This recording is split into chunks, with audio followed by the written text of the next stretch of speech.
Without further ado, let us say hello to Chad Mendes. There he is. What's up, Chad? How are you? What's up, Ariel? Good, man. It's been way too long. Yes, sir. I'm doing great. I hope you are as well. Thank you so much for doing this. Congratulations on the win.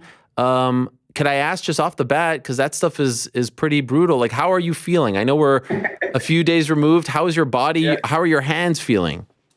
I feel good, man. I got a little bit of a black eye, which I'll take that. No cuts, which is good. No stitches. I don't know if you guys can see it. My hand's pretty bruised. Broken? This sucker was swollen pretty big after the fight, but I don't know. I haven't gotten it x-rayed yet.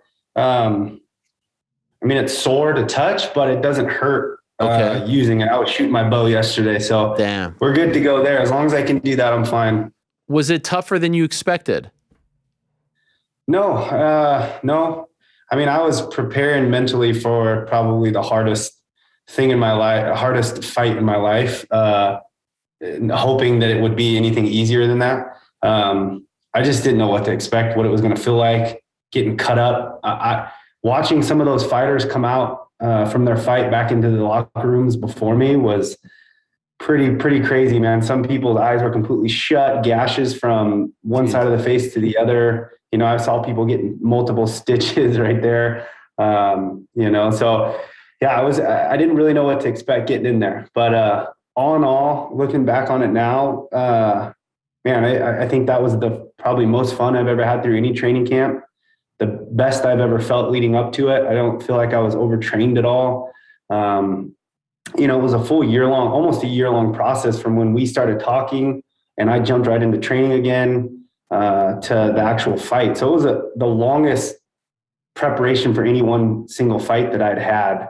But I think looking back on it, it was a good thing. I mean, we peaked and then I got to come down a little bit and kind of chill for a little bit. And then we peaked again and then came down. And I feel like each time we just got better and better. I was obviously loving focusing specifically on boxing and not having to really beat my body up a ton with all the grappling and kicks and all that stuff. It was just solely focused on boxing, which was fun, and some strength and conditioning. So also went up a weight class. So I didn't have to kill myself cutting a ton of weight. I stuck to a very clean, specific diet through the whole time, but was eating a ton of food, which felt great.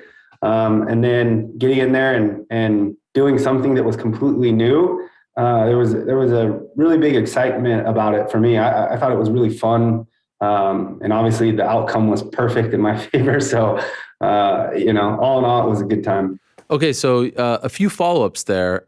The first one I have is when you see the people, you're getting ready and you see the people come to the back and they're all messed up and their faces are all bloody and cut up. Like, does that mess with your mind at all? Because you've never been through it. You don't know what to really expect, but you see them coming through. Do you start to overthink things a bit? I not overthink, but it's definitely something that sticks with you. I mean, my fight with Connor, that fight right before me was probably one of the most brutal, if not, I mean, you got a bobblehead of it right there. Yes. In front of you. There it is. Lawler and McDonald, and watching that fight right before I walked out with Connor was like, it really puts things into perspective. Like, holy shit, this is real. Like, you could really get hurt doing this, and this is about to go down. So yeah, I mean, seeing those people come back with gashes all over their face and nose on the side of their face, and eyes shut, and it's like, what the hell's about to happen? But it's your fight or flight that basically kicks in at that point, and you have to rely on all the training that you just put in, all the hard work, and as you're going back now, you're going to get in there and let it rip. So yeah, it's definitely something that sticks with you, Phil, for sure. Because it had been over 3 years since you last competed, did you feel super nervous? Like, did you feel like a rookie again? Did you feel like it was your debut? No, man. And I leading up to it, probably expected to feel a little bit more nervous than I was. But obviously there were some nerves, and there always is with every fight, but it wasn't an overwhelming sense at all. I felt confident. I felt, like I said, excited. I just knew, obviously everybody has a puncher's chance in any boxing, mixed martial arts sport, but knowing what I had put into that camp and how good I felt, there was no way that this guy was going to outwork me. Like, his only chance of beating me was getting me you're just catching me with basically something. So, as long as I knew, as long as I stayed solid and focused through that whole fight and stuck to the game plan, this guy wasn't going to beat me. And having that mentality, I think, it was nice. And you mentioned it's the most fun you've ever had. Is that accurate? Most fun. Why do you think that is? I mean, that's a pretty big statement for a guy who's been in some big fights, big moments, the biggest stage. Most fun. I think it's a mix of a couple of things. I think for me now, fighting isn't something that I have to do for money. Fighting, especially this fight, it's all a bonus. It's just something I still have that competitive drive and wanted to get back in there and compete again. And so it was more, I guess there was probably less weight on my shoulders, like I said, the pay part of it back in the mixed martial arts days where it's like, if you lose, you only get half your money. Yeah. That weighs on you. And, I didn't have the businesses. I have multiple businesses now outside of fighting that are doing well and are fun. And, that's kind of like my bread and butter now. And like I said, this is just a bonus. So I think not having that pressure helped a lot. And then also, I think it's because you go through five round war with a guy like Aldo, and get in there against a guy like Connor, and you're fighting the best guys in the world, and you're training for 5-minute rounds, doing 10 5-minute rounds in your training camp or whatever, 5 2-minute rounds. It wasn't difficult. If I don't want to sound like arrogant or anything on that, but it wasn't hard, and it was something that it was enjoyable. I didn't have to really crush my body through an entire 10 weeks of boxing, wrestling, jiu-jitsu, kickboxing, strength and conditioning, working out 3 times a day just because you have to focus on so many different things.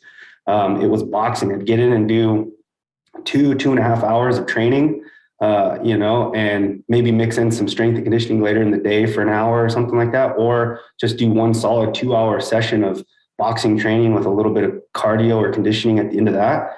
And it's like, that's it. Get to go home and be with my family and let my body rest up and heal. So I think that played a little bit too into it, but all in all, it was just fun, man. I had a good time going in there and competing again. It's been a while. Like I said, when I retired, I didn't leave because I didn't think I could compete with the best. I know I still can. I feel like I'm still in my prime. It just didn't make sense at that time for what I was getting paid. And so I stepped away from it, but I didn't lose that drive to compete at all. I still love doing it. And so I know you've talked about the money a little bit. This was more than you made for any UFC fight? Yeah. Yep. Including Connor? True. Including Connor. A significant amount more? Close to that, but yeah, more.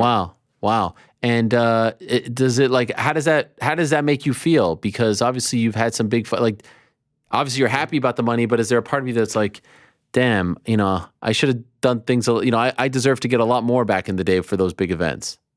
Yeah, I mean, and I do think looking back now, of course, but that's just where the sport was. I mean, when I signed that contract, it was a good contract. It wasn't great, but it was good, and it just from then till now, it's a bit outdated, and I still have 3 fights on it, but it's just where the sport was at that time. That's what the upper end was getting paid, outside of, probably like a John Jones or, even back then, Connor wasn't necessarily Connor at that point, but looking back on it, I can't be too pissed. That's just what everybody got. Obviously looking back now we need more money than that, but it feels good being able to have an opportunity like this. Like, I started wrestling at the age of 5, crushed myself from 5 all the way up through college with wrestling and jumped right into training and had my first pro fight 3 months later, and it's basically been a long, long journey. And I feel blessed to finally have an opportunity like this to go in there and do something that I find as fun as it is, and doing something I love and getting that amount of money to do it. So, yeah, man, it was definitely pretty cool to get that paycheck. Haven't gotten it yet. We're inside 7 days and then I get paid, but. Okay. All right. Are we getting nervous? No. Okay. UFC pretty quick with the payments though, right? UFC? Yeah. Yeah, man. Usually it was that night, but I Wow. think my last fight or two, they had switched it to wire transfers, and it was like a few days after. So Okay. we're probably in the same boat. So this deal that you have with BKFC, was it a one fight deal that you signed with them? It's a 3-fight contract. Okay. Yep. And ultimately, like I said, I'm still under UFC contract. I still have 3 fights on that deal. How did you let them? How did you get them to let you do this? My managers figured it all out. I didn't really ask too much. As soon as we got the yes and the contract to sign, I said, "That's good. Let's go." Was it tough? But based on what they told you, was it tough? Because I mean, you know this. Historically, they don't usually allow these things to happen. heck yeah, no, I don't think it was too tough, man. And I mean, it's so awesome to see them doing that. I mean, I honestly expected a hell no, like Right. you're not going anywhere, but they were super cool about it. They're like, look, we're not going to keep you from making this type of money for your family. You know, we'll give you the blessings, go do it. So I mean, it was really, really cool of them. So you sign a 3-fight deal with BKFC. Are you going to fulfill those 3 fights? Are you going to do this again? It sounds like you had a great time. Yeah, I had a really good time. I did a couple interviews yesterday. My answer to that is this, leading up to this, I was saying, I don't know. Like, I don't know if I'm going to love this or I'm going to hate it. I loved it. It was fun. That was really cool. But I said, let me, spend a couple of weeks with my family, and I'm going to just disconnect from this stuff after all the interviews and media for a little bit. Yeah. And really step back and look at, my life and what this means. Do I need to do this? Is it more me being selfish, basically wanting to get in there and compete? Or is this something that makes sense? So also need to talk to Abby, my wife, and just kind of go over things. I got 2 beautiful little daughters. I need to start thinking about that stuff too. But we'll see, man. Like I said, I had a lot of fun doing it. I feel like my style fits perfect in the sport, and I could definitely see myself doing it again, but we'll see. It feels to me like you're leaning towards yes, but you don't quite want to commit to it. Is that fair? That's fair enough to say. Okay. And so you kind of you really weren't sure. This could have been one and done. Come Saturday, you have the fight and you're like, yeah, that was cool, but I'm never doing this again. Would it be fair to say like you surprised yourself a little bit? Like you weren't quite sure and you actually really enjoyed it more than you would have thought? Yeah, I think so. I like I said, I wasn't sure. I mean, I've been a wrestler my whole life. I've never boxed professionally, especially not bare knuckle boxed professionally. And it's, this is going to be something that's probably super brutal. Yeah. And I'm either going to get hit and be like, F this, I'm out, or, basically go in there and do what I did and absolutely love it. And, it was a lot of fun. It was a lot of fun. Got paid well. Everything about it. The organization was super cool. They took care of us.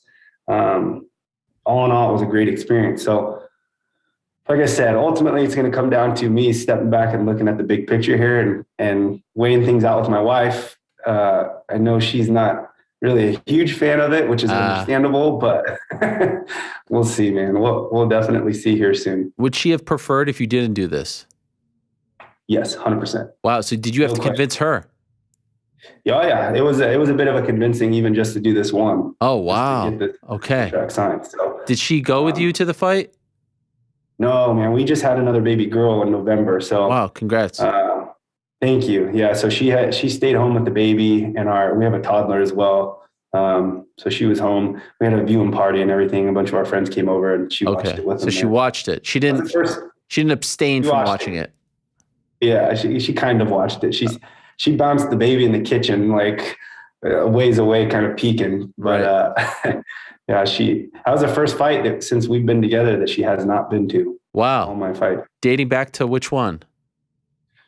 Guida. Clay Guida fight was our first fight, us being together. So 2013. So it had been almost 10 years since, do you remember the last fight that she wasn't at? So that would have been whoever I fought right before Guido. Yeah. I can't even remember. You can't remember. That's what I was wondering if you'd remember. Darren Elkins. I was going to say it was either Elkins or I was thinking maybe Lentz, but that was, and actually I'm pretty sure she could have been at that fight and we weren't together yet, but she might've been. Really?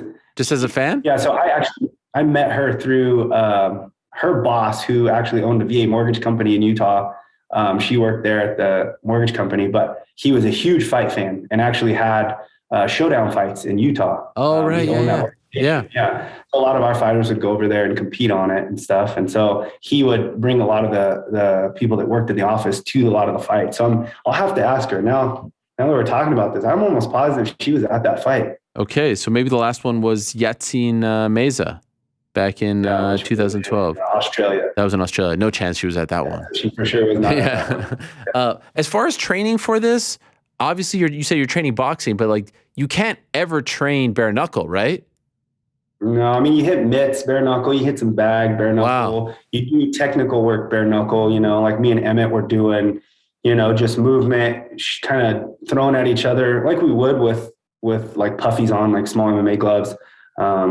But yeah, man, there's no way to spar bare knuckle, obviously. It's basically do all the hard work with your 16 ounces on, mitt work with, I try to go as small as I can, either puffies or 8-ounce gloves when you're really ripping, just trying to get as fatigued and as tired and push as hard as you can. But yeah, a lot of the technical stuff just has to come bare knuckle or MMA gloves on. But that was another thing, right? I didn't know if it was going to be completely different. And I will say that was a little bit different getting in there with nothing on your hands. Obviously, just wrist tape was pretty much it. But I had so many more technical thoughts in my head through my entire training camp of what I was going to feel like, things I was going to do. And it's weird. It's like, as soon as I got in there, that all goes out the window and it's just like Mike Tyson mode. I'm going to hit you as hard as I can and knock you out. So it's like, I watched a ton of Canelo and, just a lot of top level boxers that I like. And, you see all these techniques and you work all these techniques and you do all this stuff through your camp, even in sparring, and then it just went out the window. And when you knock a guy out like that, like with bare knuckle, what does that feel like? It's not the same as when you knock someone out in MMA, I would imagine, right? I mean, there's probably a part of you that's like, oh, thank God this is over, in the sense that like your hand was probably hurting after a while, right? Yeah, that first right hand that dropped him, I immediately felt that. I mean, I remember going back to my corner and I told my coach my hand's screwed, and he's like, your hand's fine. So obviously, I wasn't going to stop because of it or anything, but I could just tell it was already getting tight when you start trying to make a fist and it's hard, and I could feel the middle knuckle was pretty sore right then. But, other than that, I mean, man, it felt, outside of being able to jump on them and really let them have it once they hit the ground, I remember hitting him with that first right hand and dropped him. And in my mind, I was like, there's no way this dude's getting back up. And I walked away and got back to my corner, and I turned around and he was standing back up, and I'm like, damn, wow. Like this is going again. So, yeah, man, I think I might've only had one straight hard KO, and that might've been Yatzin Meza, where it's one hit and they're sleeping, I still finished him with a few punches on the ground, but I think he was pretty much done. Most of the time it was a hit and they drop and you can jump on them and just finish them with 2 or 3 hard punches. But, yeah, man, that's probably the only difference there. When you were talking about the weight, I saw you on the scale. I was like, damn, Chad Mendes is freaking fit. A lot of people talking about your physique. Michael Bisping talking about your physique. Have you seen these comments about your physique? I haven't. I block that dude and ignore that dude anytime I can. You're not a fan? Not a fan, man. He's just such a shit talker. What does that stem from? Oh, man, I just remember him talking shit about the whole Team Alpha Male. And I know that's his personality and it's just him being him, but, and just him talking. Fair enough. Not really my favorite, yeah. So all the people commenting on your physique, did you see any of that or no? I didn't know. Oh, my gosh. Cool. Yeah, I mean, people, it wasn't, clearly you weren't sitting on the couch eating potato chips over the last 3 years, that's for sure. No, hell no. No, my fear of having a dad bod is motivating for sure. Having 2 kids, and I bet, running businesses, but no, man, I always work out. I've been an athlete, like I said, since I was 5 years old, and I'm, just because I'm not training in a sport doesn't mean I'm going to stop working out every day. It's something that clears my mind. I love to do it. I feel good when I do it, and I feel like crap if I don't do it. So, it's what I do. But it was nice going up a weight class and being able to basically be closer to my natural size and not have to crush myself trying to diet down to 145. So, yeah, it definitely felt good. Focusing on strength and conditioning is, obviously a little bit bigger, and I was worried that it was going to mess with my cardio, but I felt great in the fight. My best wrestling year to date in my life was my senior year in college when I went up. I quit cutting so much weight and went up closer to my natural weight, up to 41s. And I was undefeated the whole season. My only loss came in the NCAA finals. And doing that, looking back, I'm like, why the hell didn't I just wrestle up a weight class my whole life? Like I probably would have done even better. But, it was one of those things, when they started talking about this fight and they're like, what weight do you want to go? And I walk around about 170. Like even when I was fighting at 45, like 168 was about what I walked around at. So, and it's not like I'm a fat 168. So it's, I'm usually having to lose some muscle, like burn that off and really lean out. And it hurts. It definitely does. But it was nice. It was nice not having to do that. Like I said, getting to eat healthy, but a lot of food throughout my whole camp and feeling good, not getting overtrained because you're not, eating enough and crushing yourself in the gym. And no, it was good. It was good. Do you wish you fought at 55 in the UFC? Yeah, possibly. I mean, it's such a tricky thing because I'm so short, I'm dense. I have really thick bones. I've done those scans and they're just like, holy crap, your bones are insane dense. But, and then just having the muscle mass too adds a lot of weight. But, I see some of these 55ers and they're huge, cutting from like 190, some of them probably even 200, I'm guessing. But, so it's tough. I think I was a featherweight size. I mean, even some of the 35ers when I stand next to them are bigger than me, which, but yeah, I definitely could have toyed around with going to 55s in my MMA career. Now, here's the big thing. What if the UFC, one of these days, Sean Shelby, Hunter Campbell, Dana White calls you up and is like, hey, we saw you. You look great. You're getting all this attention, all this buzz. We'll rip up that old contract.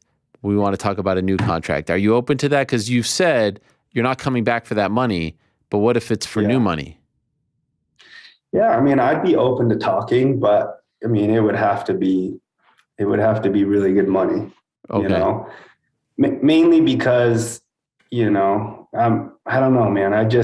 I have some successful stuff going on outside the fight game. I feel good about life, and for me to really basically put all that stuff back on hold to get back in there and train full time, it's got to be worth it for sure. Okay.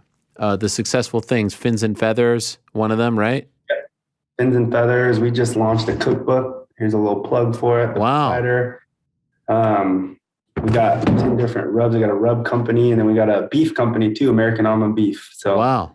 We got some good stuff going. And Fins and Feathers is like a group outing thing, right? That you sign up and you could go hunting with you. I think Clay Guida as well, right? Yeah. So Clay is a business. He's my business partner now. We teamed up about 2 years ago now. But he does Gills and Thrills part of it. So Fins and Feathers, we do hunting and fishing trips.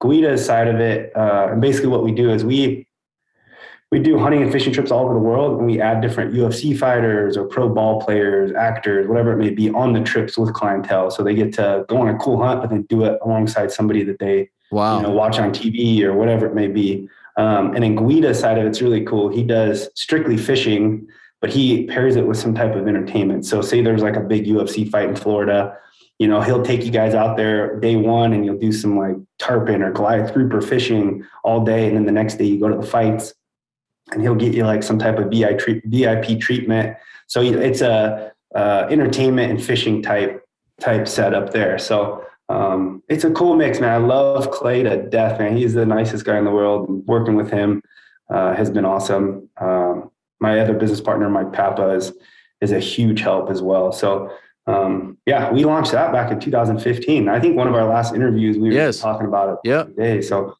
man, it's been very successful and it's growing year to year. And it's crazy to think that we've been around that long and it's still kicking. So it's pretty cool to see. And in conclusion, just curious, like, do you still go to Alpha Male?